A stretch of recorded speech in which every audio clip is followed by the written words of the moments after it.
ಕಾರ್ಕಳ ಪುರಸಭೆ ವ್ಯಾಪ್ತಿಯ 12ನೇ ವಾರ್ಡಿನಲ್ಲಿರುವ ಕಾರ್ಕಳ ಪುರಸಭೆ ವ್ಯಾಪ್ತಿಗೆ ಸಮಗ್ರವಾಗಿ ಸರಬರಾಜು ಆಗುತ್ತಿದ್ದ ರಾಮಸಮುದ್ರದ ನೀರು ಕೆಲವು ಸಮಯದಿಂದ ಕಲುಷಿತಗೊಂಡಿದೆ. ನೀರಿನ ಮೇಲ್ಭಾಗದಲ್ಲಿ ತೈಲದ ಅಂಶ ತೇಲುತ್ತಿದ್ದು ಈ ನೀರನ್ನು ಕುಡಿಯುವುದಕ್ಕೂ ಹಾಗೂ ಸ್ನಾನ ಮಾಡುವುದಕ್ಕೂ ಯೋಗ್ಯವಿಲ್ಲವೆನಿಸಿದೆ. ಇತ್ತೀಚೆಗೆ ಕಾರ್ಕಳದ ದೀಪೋತ್ಸವ ಸಂದರ್ಭದಲ್ಲಿ ಕಲುಷಿತಗೊಂಡಿರುವ ನೀರನ್ನು ಕಂಡ ಭಕ್ತರ ಮನಸ್ಸಿಗೂ ತೀವ್ರತರದ ನೋವುಂಟು ಮಾಡಿದೆ. ಮುಂದಿನ ದಿನಗಳಲ್ಲಿ ಈ ವಿಚಾರ ಸಮಸ್ಯೆಯಾಗಿ ಮಾರ್ಪಡುತ್ತದೆ ಎಂದು ಇದೇ ವಾರ್ಡ್ನ ಸದಸ್ಯರಾದ ವಿನ್ನಿ ಬೋಲ್ಡ್ ಮೆಂಡಾನ್ಸ್ ಮಾಧ್ಯಮದೊಂದಿಗೆ ಹೇಳಿದರು. ಸಾರ್ವಜನಿಕರ ನೀರಿನ ಆಸ್ತಿಯೆಂದೇ ಪರಿಗಣಿಸಲ್ಪಟ್ಟ ಈ ರಾಮಸಮುದ್ರದ ನೀರು ಇತ್ತೀಚಿನ ದಿನಗಳಲ್ಲಿ ತುಂಬ ಕಲುಷಿತಗೊಂಡಿದೆ.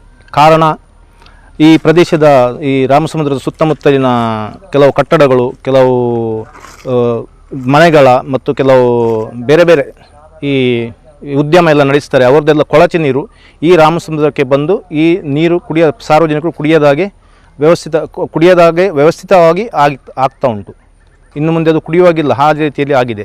ಇದಕ್ಕೆ ಕಾರಣ ಏನಂದರೆ ಸುತ್ತಮುತ್ತಲಿನ ಈ ನೀರು ಬಿಡುವುದು. ಅವರಿಗೆ ಕಾರ್ಕಳದ ಇಷ್ಟು ಜನರು ನಾವು ಇದರ ಒಟ್ಟಿಗೆ ಈಗ ನೀವು ಮಾಧ್ಯಮದವರು ಮತ್ತು ನಾವು ಸಾರ್ವಜನಿಕರು ಎಲ್ಲರೂ ಸೇರಿ ಈಗ ಪುರಸಭೆ ಮುಖಾಂತರ ನಾವೊಂದು ಆಂದೋಲನ ಇದು ಮಾಡಿದ್ದೇವೆ. ಒಂದು ಟೀಮ್ ಮಾಡಿ ಎಲ್ಲ ಸುತ್ತಮುತ್ತ ಇದ್ದು 2-3 ಜನರಿಗೆ ನೋಟಿಸ್ ಕೊಟ್ಟಿದ್ದೇವೆ.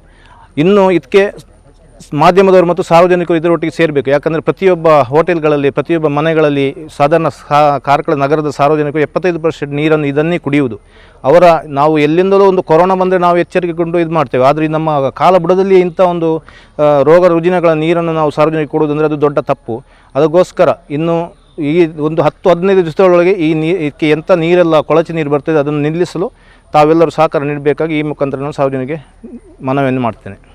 ರಾಮಸಮುದ್ರದ ಬಳಿ ಇರುವ ENF ಶೌಚಾಲಯದ ನೀರು ರಾಮಸಮುದ್ರಕ್ಕೆ ಹರಿಯಬಿಡಲಾಗುತ್ತಿದ್ದು, ಅದಲ್ಲದೆ ಇಲ್ಲೇ ಬದಿಯಲ್ಲಿರುವ ಕೈಗಾರಿಕಾ ಘಟಕದ ಶೌಚಾಲಯದ ಮಲಮಿಶ್ರಿತ ನೀರು ರಾಮಸಮುದ್ರಕ್ಕೆ ಬಿಡಲಾಗುತ್ತಿದೆ ಎಂಬ ಆರೋಪ ಕೂಡ ಇದೆ. ಇದೇ ವೇಳೆ ಮಾತನಾಡಿದ ಶ್ರೀ ವೆಂಕಟರಮಣ ದೇವಸ್ಥಾನದ ಆನುವಂಶಿಕ ಮುಕ್ತೇಸರಾದ ಉಲ್ಲಾಸ್ ಶೆಣಿಯವರು, ರಾಮಸಮುದ್ರ ಪವಿತ್ರ ಗಂಗೆಗೆ ಸಮಾನವಾಗಿದೆ. ಕಡು ಬೇಸಿಗೆ ಸಮಯದಲ್ಲಿ ಕಾರ್ಕಳಕ್ಕೆ ಕುಡಿಯುವ ನೀರನ್ನು ಪೂರೈಸುತ್ತಿದೆ. ಅದಲ್ಲದೆ ದೇವರ ಸ್ಥಾನವನ್ನಾಗಲಿ ಪುಣ್ಯ ಕಾರ್ಯಗಳಿಗೆ ಈ ರಾಮಸಮುದ್ರದ ನೀರನ್ನೇ ಉಪಯೋಗಿಸುತ್ತಿದ್ದೇವೆ ಎಂದು ಹೇಳಿದರು. ಈ ಒಂದು ರಾಮಸಮುದ್ರ ನಮಗೆ 2 ರೀತಿಯಲ್ಲಿ ಒಂದು ಗಂಗೆಗೆ ಸಮಾನವಾಗಿಕೊಂಡಿದೆ. ಒಂದು ಈ ಬೇಸಿಗೆಯ ಸಂದರ್ಭದಲ್ಲಿ, ಆನಂತರ ವಿದ್ಯುತ್ತಿನ ಅಭಾವವಾದಾಗ ಇಡೀ ಕಾರ್ಕಳ ನಗರಕ್ಕೆ ಕುಡಿಯುವ ನೀರಿನ ಸರಬರಾಜಾಗಿಕೊಂಡು ಇವತ್ತಿನ ದಿನ ಈ ನೀರು ಉಪಯೋಗ ಮೊದಲಿನಿಂದಲೂ ಆಗ್ತಾ ಇದೆ. ಅದೇ ರೀತಿ ಅವಭೃತಾದಿ ದೇವರ ಸ್ನಾನಗಳಾಗಿರ್ಬೋದು, ಆನಂತರ ದೇವರಿಗೆ ಕಲಶವನ್ನು ತೆಗೆದುಕೊಂಡು ಹೋಗಿ ನೋಂಪಿಯಲ್ಲಿ ಅಭಿಷೇಕ ಮಾಡೋದಾಗೋದು ಈ ಪುಣ್ಯ ತೀರ್ಥದಿಂದಲೇ ಮಾಡುವಂಥದ್ದು ತಲೆಮಾರಿನಿಂದ ನಮ್ಮದು ಹಾಗೂ ಶಿವಳ್ಳಿ ಬ್ರಾಹ್ಮಣರದ್ದು, ಗೌಡ ಸಾರಸ್ವತ ಬ್ರಾಹ್ಮಣರಾಗಿರ್ಬೋದು, ಶಿವಳ್ಳಿ ಬ್ರಾಹ್ಮಣರಾಗಿರ್ಬೋದು, ತಿಗಳೆಯವರಾಗಿರ್ಬೋದು, ಸನಾತನ ಹಿಂದೂ ಸಂಸ್ಕೃತಿಯ ಜನರು ಈ ರಾಮಸಮುದ್ರವನ್ನೊಂದು ತೀರ್ಥವಾಗಿ ಪರಿಗಣಿಸ್ತಾ ಇದ್ದಾರೆ.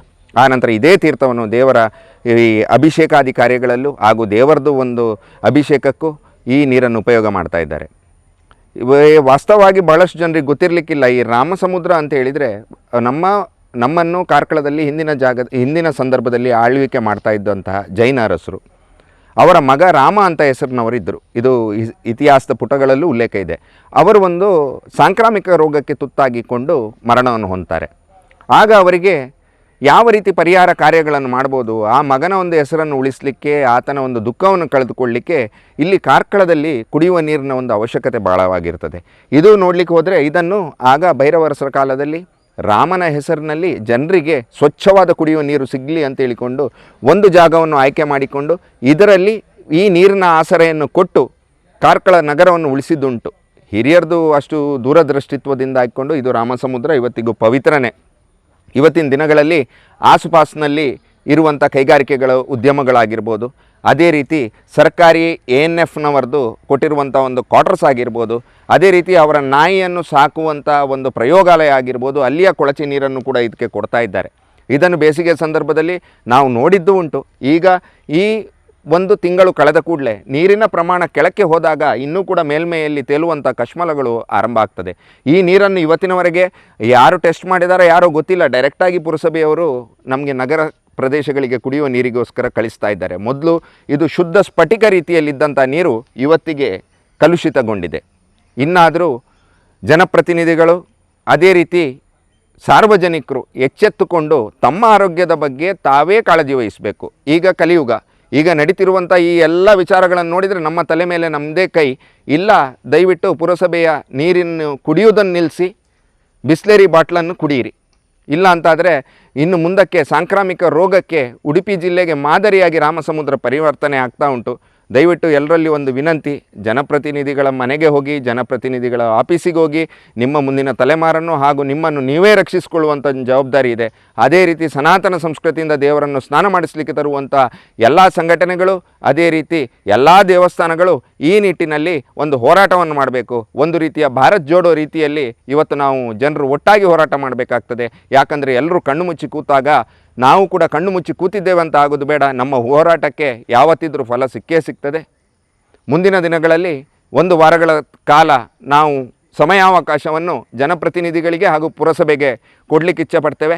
1 ವಾರದ ಒಳಗೆ ಇದರ ಬಗ್ಗೆ ಏನಾದರೂ ಕೆಲಸ ಕಾರ್ಯಗಳು, ಮಲಿನತೆಯನ್ನು ನಿಲ್ಲಿಸುವ ಬಗ್ಗೆ ಕಾರ್ಯಕ್ರಮಗಳನ್ನು ಮಾಡದಿದ್ದರೆ ಕಾರ್ಕಳದ ಮೂಲೆ ಮೂಲೆಗಳಿಂದ, ಎಲ್ಲ ವಾರ್ಡ್ಗಳಿಂದ ಪುರಸಭೆಗೆ ಮುತ್ತಿಗೆ ಹಾಕುವಂಥ ಕಾರ್ಯಕ್ರಮವನ್ನು ನಾವು ಮುಂದಿನ ದಿನದಲ್ಲಿ ಹಮ್ಮಿಲಿಕ್ಕಿದ್ದೇವೆ ಅಂತ ಹೇಳಿಕೊಂಡು ಈ ಒಂದು ವಿಚಾರವನ್ನು ಮನದಟ್ಟು ಮಾಡಲಿಕ್ಕೋಸ್ಕರ ಹೇಳಲಿತ್ತಾ ಇದ್ದೇನೆ. ಸಮಸ್ತ ಸನಾತನ ಹಿಂದೂ ಧರ್ಮದವರು ಈ ರಾಮಸಮುದ್ರದ ನೀರನ್ನ ತೀರ್ಥವಾಗಿ ಪರಿಗಣಿಸುತ್ತಾರೆ. ಕೆಲ ವರ್ಷಗಳ ಹಿಂದೆ ಶುದ್ಧ ಸ್ಫಟಿಕದಂಥ ನೀರು ಈಗ ಕಲುಷಿತಗೊಂಡಿದೆ. ಈ ಸಂದರ್ಭದಲ್ಲಿ ಜನಪ್ರತಿನಿಧಿಗಳು ಹಾಗೂ ಕಾರ್ಕಳದ ಸಾರ್ವಜನಿಕರು ತಮ್ಮ ಆರೋಗ್ಯದ ಬಗ್ಗೆ ಕಾಳಜಿ ವಹಿಸಬೇಕು.